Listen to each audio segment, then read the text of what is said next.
Very good morning to everybody. Okay, now welcome back. Hello. Now we are going into our week 5. Okay, we are going to have our writing lesson today. Now, these are the learning standards for your lesson, which is writing 4.2.3 and writing 4.2.2, which is to produce an extended plan or draft and to respond independently. Another one is to spell written work accurately. All right. Now, I need you to refer to your textbook. Go to pages 18 to 19, and then we are still at Unit 1. Okay? Now, at the end of the lesson, what I want you to achieve is you should be able to understand how to write an email in the correct layout, and you need to use at least 5 expressions or phrases which you will learn from the many expressions that we will look at later. And then in your email, you are supposed to refuse an invitation.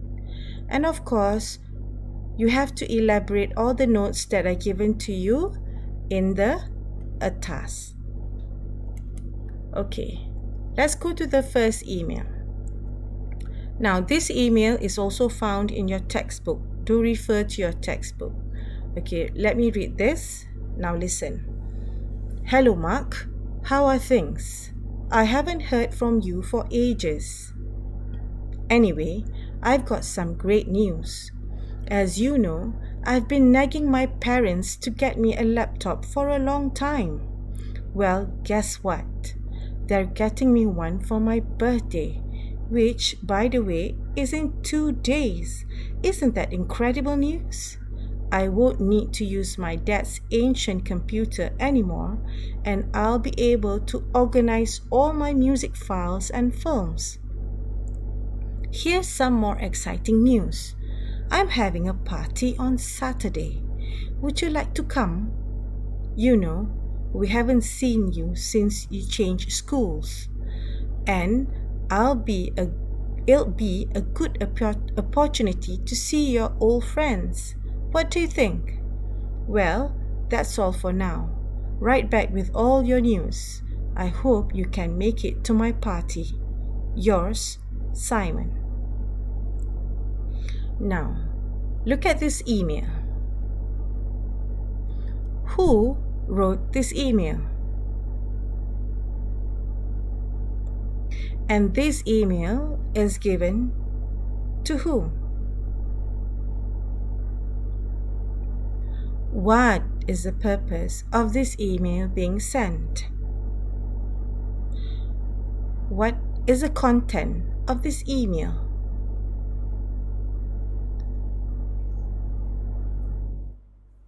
I'm sure you want to know what is it about, right? Okay. The key elements in an informal email, like I asked you earlier, who is writing the email? So you look at the writer. Why is a person writing the email? That is to find the purpose of the email. The phrases used at the beginning, at the end of the email. What type of tone is being used? And why is this email an informal one? Now, let's go back to the email that we have read earlier. So, who wrote the email? Who wrote the email? Yes, Simon is the sender of this email. And then it is sent to Mark. Yes. And look at the expressions used. How are things? This is an informal tone. I haven't heard from you for ages. Okay? Now, look at the tone. It's a more friendly tone. I've been nagging my parents. Guess what? Okay? And then if you look at it, here I'm having a party. Would you like to come? This is an invitation. And earlier, Simon was telling about he is getting one for my birthday present. What is the one? Yes, a laptop. So that is the reason number one. The purpose number one, the email is written to Mark. And then the second reason is he's inviting Mark to the party on Saturday. So it's an invitation. First reason, second reason. And then, of course, look at the tone here again. What do you think? Well, that's right back with all your news. So this is the third reason. Simon wants to know what's happening to Mark lately. Alright, so you see Simon wrote the email to Mark, and then the purpose is to tell Mark that he's getting a laptop. Another one is to invite Mark to a party on Saturday. And then the next one is to ask Mark to send some news. So you see there are three reasons here. And then look at Mark's response. Mark is feeling great. Is saying great about Simon getting a laptop. And is Mark going to the party? He expressed as sure. And then Mark is going to tell him about Mark is going to tell Simon about what happens to him lately. Alright, let's go to the next. The next email is a reply email from Mark to Simon. Okay, how do you know it's from Mark to Simon? Look at this. At the bottom, it is signed off by Mark and sent to Simon. Simon is receiving a reply email. Alright, so let's go. Hi, Simon. Okay, I want you to look at the phrases again, which shows that it is an informal email from a friend to another.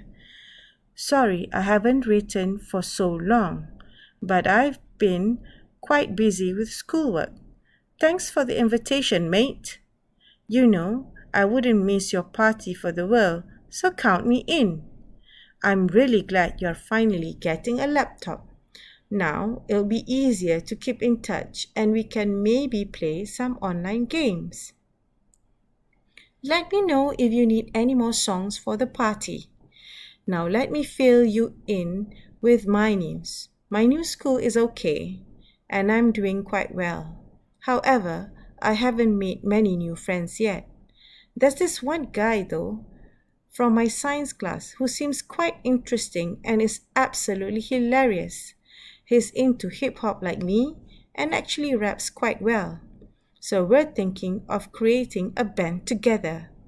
By the way, do you mind if I bring him along to your party? We can perform if you like. Say hello to everyone. See you soon. Mark. Alright, so here have Mark actually responded to all the questions that Simon had mentioned in his first email? Let's look at this. Thanks for the invitation, mate. That's an informal tone. I wouldn't miss it, so count me in. So is Mark going? Yes, so Mark is going. That is the answer to the invitation. This is response for number 2.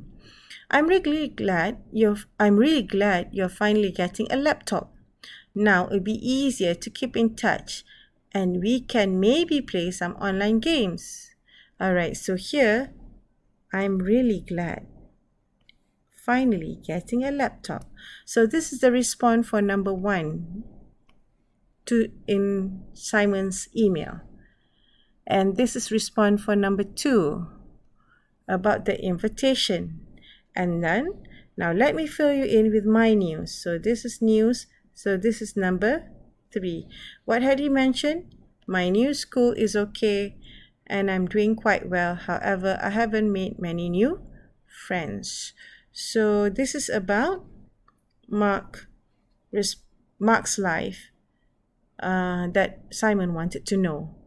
Alright, so you see that Mark is actually answering or responding to Simon's uh, email earlier, and he has responded very well. All right, and then say hello to everyone. See you soon.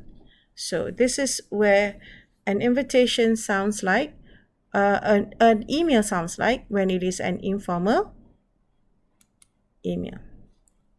Look at the expressions that we have here. Okay, these expressions can be seen in your textbook. When you're expressing enthusiasm, wow, that's great. Wonderful. That's fantastic news. I'm very happy, glad, or pleased to hear that. This is when you show enthusiasm or excitement. You want to accept an invitation? Perfect. Sure. Thanks for inviting me. How could I say no? Count me in. This was what Mark used in his response. Refusing an invitation, I'm sorry, but I have to. Maybe sometime. I'm afraid I can't make it because it was nice of you to invite me, but I've already made other plans. Unfortunately, I'll have to let you down. So this is when you refuse an invitation. Now, when giving news, here's the latest. Let me fill you in. You won't believe what happened to me. You asked me to tell you about, so here goes. All right, so this is when you want to give news. Right, let's look at the situation below. Number 1. My friends and I are going camping this weekend. Do you want to join us? And the response should be can't, having a flu. So which expression would you use?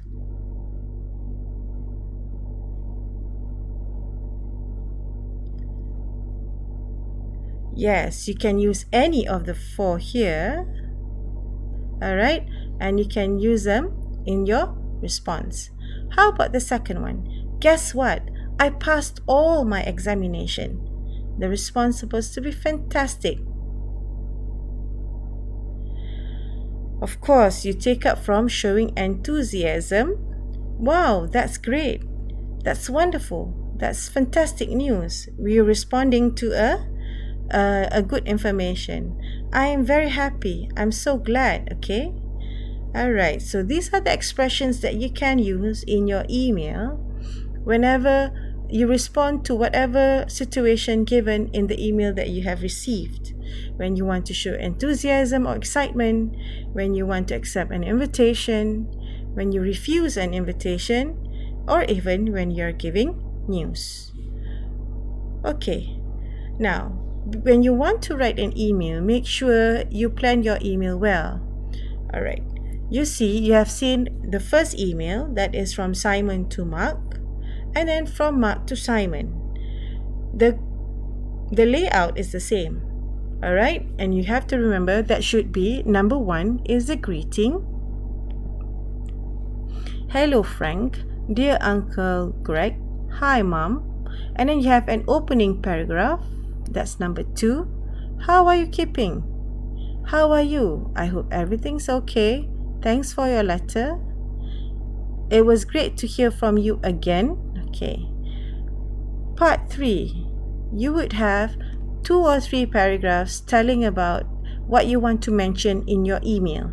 Alright? That means you have to respond, like refusing an invitation or accepting it, what happens in your life, as well as telling about some good news. Alright, number 4 is closing paragraph. I must go now. Write back soon. Keep in touch. Okay, these are the closing paragraphs. And of course, you have to sign off. Best wishes, all the best, take care. Okay, and yours, someone. So remember, when you want to write your email later, you are going to use the greeting. You must have an opening paragraph. You must have 2 or 3 paragraphs of the main idea, what you're writing, why are you writing the email, and then closing paragraph as well as signing off. Okay, now remember, your layout should be like this. Now, your assignment. Imagine that Simon is your friend and he has sent the email in activity A. That means activity A, the first email we read, that is the email that you have received from Simon. Write an email responding to Simon, but refusing his invitation. So now you can use Mark's email as reference, but you must use your own ideas and other expressions or phrases. Right? So this is your assignment. Write a reply email to Simon, but this time you've got to refuse his invitation, and you have to use some of the expressions or the phrases that we have learned in the lesson. And you have to submit your email in your Google Classroom classwork. Alright, that's all for your lesson for today. Thank you, and I hope to get your work in the Google Classroom classwork. Alright, thank you.